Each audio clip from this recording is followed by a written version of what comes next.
Son las 12:33 y hoy es lunes 29 de diciembre, ya faltan 29, 30, dos días para terminar ya el 2014 y estamos haciendo un programa especial sobre leyendas de Baleares con nuestros tertulianos de hoy y nuestros historiadores. Hoy nos acompaña José María Ibáñez, él es escritor, él es investigador, productor y ahora también fotógrafo. Nos acaba de comentar que también ha incursionado en esa bella arte que es la fotografía. Exactamente, sí. Y bueno, José María Osma, Joana Joy y Mariano Bendito. Antes de despedirnos, cuando dimos una pausa, estábamos hablando de la leyenda de Campanet, sí, del cementerio, del pequeño cementerio. La lápida existe. Eso la lápida está. La lápida existe. El cementerio está. Ahora, la rosa, cada 1 de noviembre Dicen. Lo que pasa es que, claro, primera no puedes entrar. Porque está muy custodiado. Sí que es verdad que durante un tiempo, como decía mi compañero José María Osma, había vigilancia, porque la gente entraba. Pero entraba a ver esto del misterio, más que nada por la curiosidad, ¿no? Exactamente. Entonces lo que habría que hacer es algún día 1 de noviembre hacer una incursión. Pero el cementerio el 1 de noviembre está abierto, ¿no? Sí. ¿Sí o no? No lo sé. Porque al ser cementerio, ¿cuántos años tiene? ¿Qué año pasó esto? No, esto pasó en el siglo XIX. Estamos hablando del 1900... Por ahí, a principios del 1900 y esto. Exacto. Entonces, no, 1800.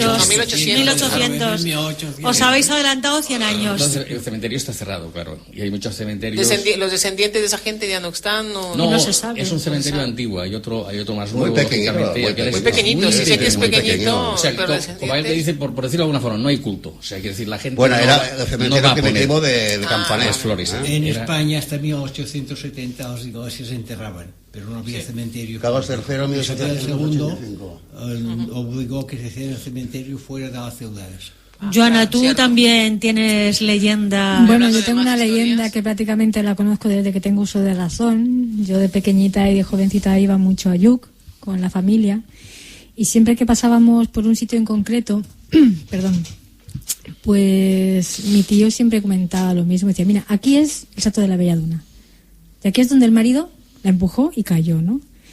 Bueno, la leyenda o la historia cuenta que era... No fue salto. Entonces no fue salto exactamente. Bueno, es como se le llama el sitio. Se le llama así, se le llama el Salto de la Belladona. Realmente fue que ella pegó un traspié, cayó, estaba súper... que el marido la tiró. O sea que nada más había 2 testigos, él y ella. Exactamente. Bueno, empiezo la historia bien. Nada, una tarde cogen camino hacia Lluc, los dos. Él estaba rabioso, celoso, cabreado, todo lo que queráis, porque le había llegado a oídos. O sea, en vez de hablar con ella y decirle, oye, ¿es verdad o no es verdad?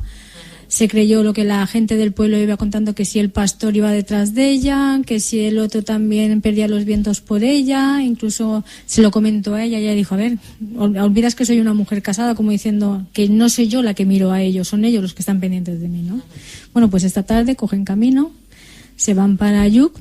Cuando ya estaba anocheciendo, que prácticamente la noche ya estaba cerrada, no era como hoy día que hay carretera, en aquel entonces no había carretera, se metieron por una zona muy abrupta, ella hizo un traspié, cayó, había un barranco y entonces ella cayó hacia abajo y él empezó a pedirle ayuda al marido y el marido ni se inmutaba, ni se inmutó.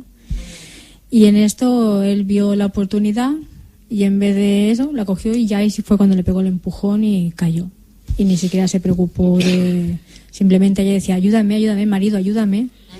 Y al ver lo que él había hecho, lo amenazó, dijo que ojalá tú tengas la misma muerte que voy a tener yo. Como iba cayendo, ella comentó, Madre de Dios, ayúdame.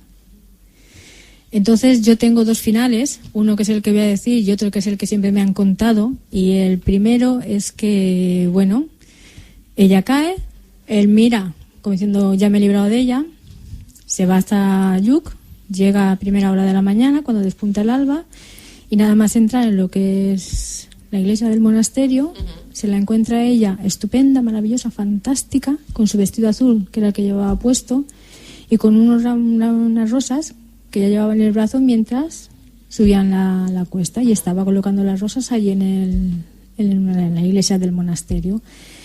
Y repito, sin rasguño y sin nada, y se quedó blanco, pálido. Claro. Porque nada, ¿no? Y el otro final, que es el que yo conozco de toda la vida, es lo mismo que acabo de contar, lo que en vez del final acabar en lo que es la iglesia del monasterio, que por lo que veo Mailu también conoce el final. Sí, pero lo tienes que contar tú. Cuando... Nada, él baja, llega al pueblo, entonces cuando llega se la encuentra a ella sentada en una piedra. Y le dice él, todo sorprendido y asombrado, uy, ¿qué haces aquí? Pero si yo te he empujado, ¿cómo es que estás ahí entera? O sea, ¿cómo puede ser? Y le contestó ella, hombre, te estaba esperando. Esa es la versión que yo conocía. Sí. Y ya está. ¿Y esa versión es contada por él mismo o por testigos? Es una leyenda. Yo la conozco desde que tengo uso de razón. Ya te digo, yo de pequeña subía mucho a Yuc con la familia y... Hay un libro que lo tengo yo en casa, o puedo dejar, que se llama La invención de los milagros de Nuestra Señora de Yuc. Y hablo de milagros y tal. Que se dice que hizo la ciudad de Yuc. Y hablando de tumbas, si me dejáis otra anécdota, otra historia, otra leyenda, y es la Dama de Blanco, la famosa Dama de Blanco que todo el mundo conocemos, ¿no? Y que siempre hay una historia en cada país. Que siempre, pero la que más me gusta, la que más me quedó fue, pues nada, una noche de lluvia, un coche, un chico conduciendo, de repente se la encuentra en una curva. Ella está súper mojada, iba vestida de blanco, una mujer joven, bellísima, guapísima, y nada, él la recoge. Nada, se ponen a hablar durante el camino y le pide por favor a ver si la podía llevar a su casa. Le dijo, oye, que yo te llevo. Le dejó la chaqueta, se la puso para que ella no tuviera frío. Llega a casa, la deja en la puerta y él coge camino y vuelve a su casa. Y claro, como se quedó preocupado de saber si estaría bien, si no estaría bien, al día siguiente vuelve a esa misma casa donde había dejado a la chica. Cuando toca la puerta, la ve una señora mayor y pregunta por la chica, mire, es que ayer me pasó esto, tal. Y la mujer se quedó blanca y le dijo, dice, es verdad, era mi hija, pero es que mi hija falleció hace 15 años. Y se fue con la madre lo llevó al cementerio y cuando llega al cementerio encima de la tumba estaba la chaqueta que supuestamente le había dejado el chico a la Dama de Blanco. ¿Y esta dónde pasó? A mí me contaron que era subiendo a Yuc, que no me cuadra, no me cuadra con los enclaves que yo tengo. Bueno, hay otra de la Dama de Blanco que en el carretera de Seneu, pues en Puntiró, donde está la antigua polvorín de aviación, pues allí dicen que los soldados, en la garita esa extrema de la curva aquella famosa, dicen que también han visto Dama Blanca, igual que los soldados del antiguo cuartel de caballería de Inca. También en la garita dicen que allí donde está ahora el cementerio, la ampliación, habían visto también una Dama de Blanco. Bueno, y una curiosidad. Sí. Dicen, siempre han dicho que solo se les representaba a los hombres. Siempre a hombres y solos. Bueno, por algo sería. Por algo sería.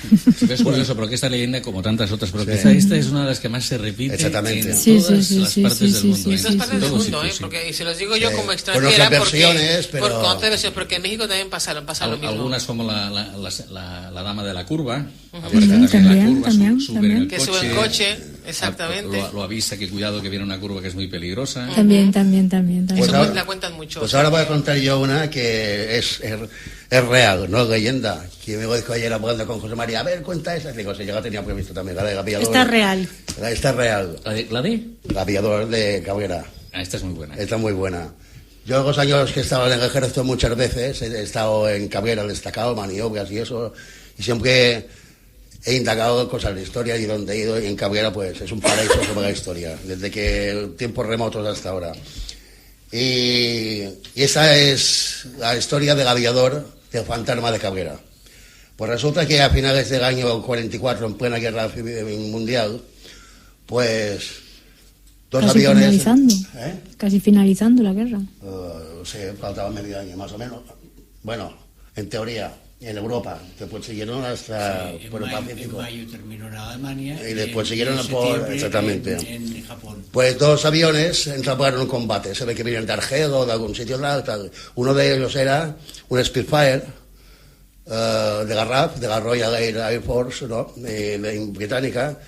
Y otro, un Messerschmitt 109, un mejor caza para mí de la Segunda Guerra Mundial. Y a la altura de Cabrera, pues aquí fue abatido el alemán, ¿no?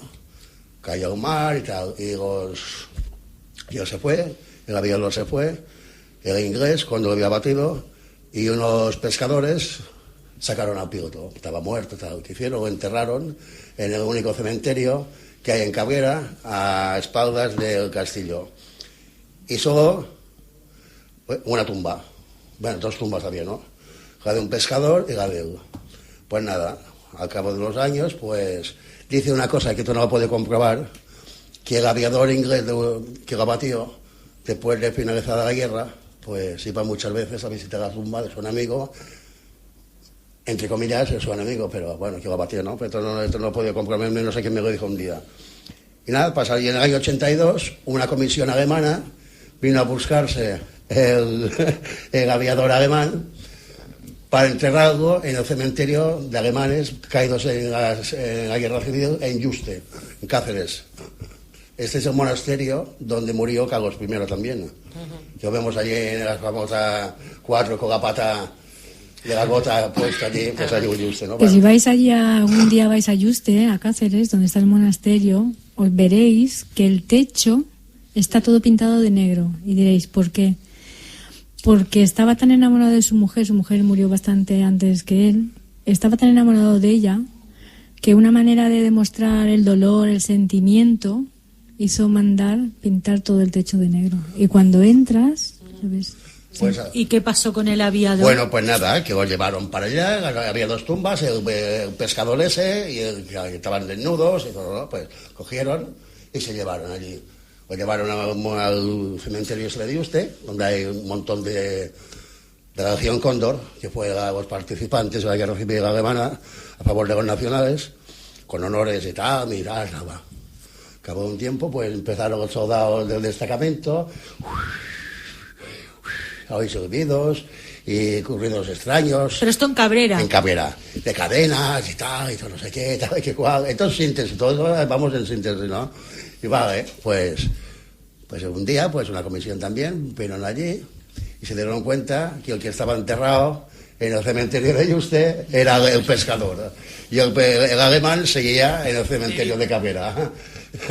O sea que pedía que se lo llevaran. Yo estaba allí, ya digo, muchas veces en Cabrera militarmente, y me contaban los soldados destacados ahí todo el año que las noches esas de tal se oían y nada, pero a lo mejor era el viento. Eso te iba a decir yo, pero seguramente sería el viento, pero bueno. O el chico ese que tenía 25 años, que el piloto se llamaba Johannes Volker. Esto es una historia real. O de fantasma no sé del alemán, pero que el que está descansando eternamente en Yuste es el pescador. Es el pescador mallorquín, es curioso. Es curioso, ¿eh? José María, y tú tienes más también, hablaremos, ¿no? de tesoros. Venga. Estos que nos encantan tanto, que nos encuentran. Pero no de los típicos tesoros. No dice que de se los lo llevan. moros, porque hay mucha leyenda sobre tesoros moros en Mallorca, ¿no? Sí. Este no, este es estuvo, por ejemplo, el tesoro templario en Mallorca. Tesoro. Sabemos que los templarios, hablamos en su momento, de que al final se los cargaron porque tenían mucho dinero, pero no llegaron a encontrar nada de dinero. Pues bien, hay una leyenda curiosa que se habla de la posibilidad de que el tesoro templario hubiera estado enterrado en las cuevas del Drac. Vaya. De Mallorca. Bien.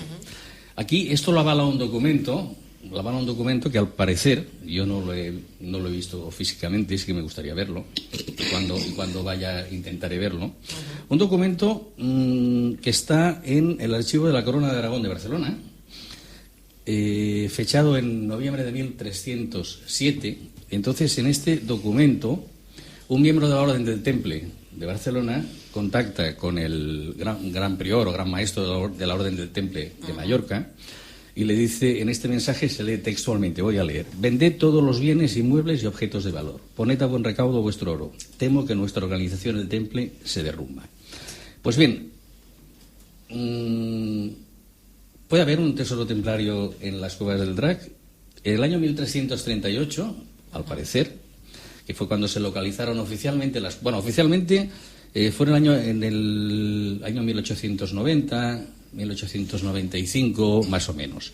Pero parece ser que hay una crónica escrita que nos habla del año 1338, donde, curiosamente, aquel día un grupo de soldados, a las órdenes del gobernador de la isla, se introdujo en las cuevas para buscar nada más y nada menos que el tesoro del templo.